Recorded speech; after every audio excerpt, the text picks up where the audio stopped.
taking effect is because he has so much push priority in those lanes. He tries to shove it forward, they can go roam around. Obviously, his control over the river with his level 6 ultimate, if it's a good dragon fight, that's great for Flash Wolves. They want to see something like a Mountain, like an Infernal, to try to make the most out of that mid-rumble. And I think a lot of people have been waiting for Rumble to come back into the meta with all the recent busts he's been getting, the extra speed there for the shield as well coming up. That's definitely going to serve you well against Aurelia, trying to dodge out the stuns and trying to get away. And we know how difficult Irelia can be to lock down with her ability to ignore CC through the W, to dash around and dodge on the skill shots. Well, what are you going to ignore when Cho'Gath eats you for 1,000 true damage? There's not a lot of outplay potential there, so we'll see if they can manage to lock him down and keep this working, and maybe Flash Wolves can find their first win at MSI here up against their long-standing rival. It still just feels like Flash Wolves are playing a bit of a slower game, however, with this type of composition. Now, that said, someone needs to pick up a win here, and I'm curious who's going to put the pedal on the gas first. Is it going to be SKT, who got slammed in game number 1 across from G2 and decide to speed things up? I think that there are so many options for Clid this time around in the mid and the top lane here. Both of them have setup.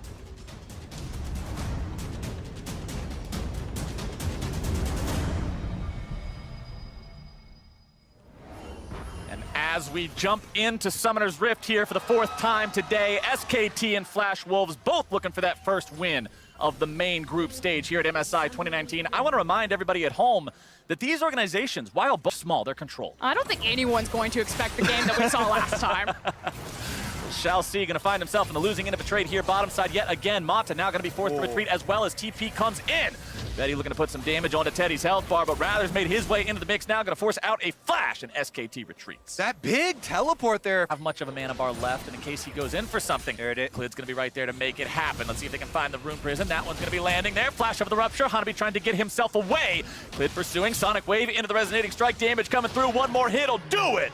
And first blood goes to SKT. And this is the SK Telecom with Clid iterate. Those pieces, as you can see mid lane here, Shall See has made his rotation towards the mid lane. Seeing if maybe there's something to set up with the Nautilus ultimate, Rumble together.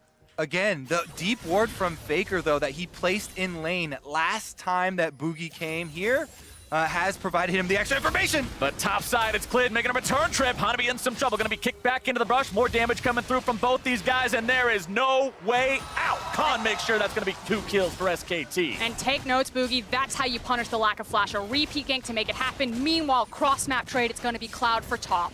Is SKT are now at, I believe, a 2K advantage in this game with the composition that's able to play different iterations, multiple lane assignments, rather than what Flash Wolves are running. So if they get ahead, they're just going to stay ahead at this point. Flash Wolves need item advantage and using that to leverage everywhere else. And guess what? He's back on the top side of the map here. Pinging between both solo lanes is Clid.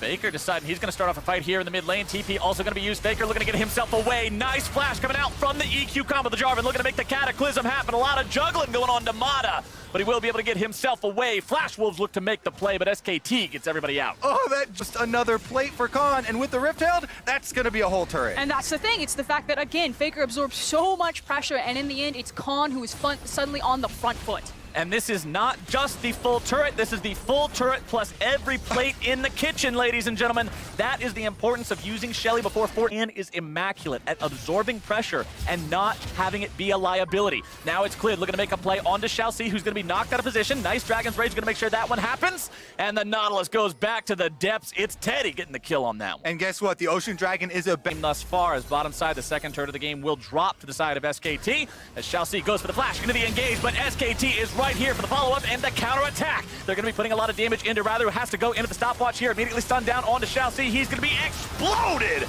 as the damage just rains into the Flash Wolves lineup. But it's going to be SKT who then loses 2.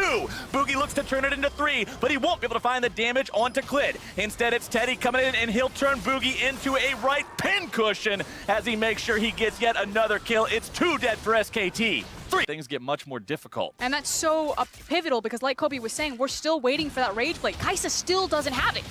And Hanabi's going to find himself in a bad spot here yet again. Clid going for the kick there, but they don't have the burst to take the Cho'Gath out in time. Mata not going to find the knock up there. A little bit of a mispositioning on the accuracy for the Glacial Fissure means that they will not get that kill. to them. So all eyes are gonna be on Betty. Can they set up this Kai'Sa to try and get these kills? Mata goes in though. Mata with the flash initiation sets it up, and in the blink of an eye, Chelsea is gone. Khan cashes in on that kill. 3, 0, and 2 on this Rise. Maximum possible bonus bounty. SKT will not immediately head towards the Baron instead. They are up against a Cho'Gath though, so there is always the possibility of the feast. SKT back away from the Baron. They don't want to risk anything here, playing so slow, so controlled. Equalizer's going to be coming down. Flash Wolves looking to start off the fight. Faker going to be taking some damage. Boogie into the back line, but he's going to be all alone and shredded out. Faker's able to find that first kill as Rather's going to be in some trouble. Isolated, all alone, taken down, bursted out, and Teddy goes on a killing spree. It is 9-2 SKT, and I believe Baron has to finally be on the menu. Yeah, big split engage there for Flash Wolves as they dodge out the initial hook from Nautilus, and then Boogie's the only guy that goes in after that. So SK Telecom take down the jungler and mid laner, and now they have full control over the Baron pit. Flash Wolves, Hanabi, this is their one hope. Can he get a flash in and feast? I don't think he's going to be able to. Faker is able to run intervention on this one. Mata also going to be keeping that Cho'Gath away. Notice how the majority of this Baron take has just been Clid and Khan doing the entire thing. Stuns coming through. Faker's able to find the damage. Flash Wolves are going to be losing more men even sooner than they expected. Hanabi is down. Will they be able to make it too? Chelsea tries to get himself away.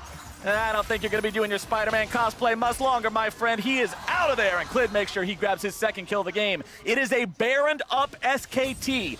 5v3 marching down the top lane. Yeah, very clear control from SK Telecom in their second game of the day here. They know that the only thing they have to worry about is a flash in from Cho'Gath trying to feast away the Baron. So they set 2 members on defending it, and that is going to be SKT inside the base. And unfortunately, it feels like the fairy tale for Flash Wolves has ended. They do not look like the Korean Killers today, looking at an 0-2 start.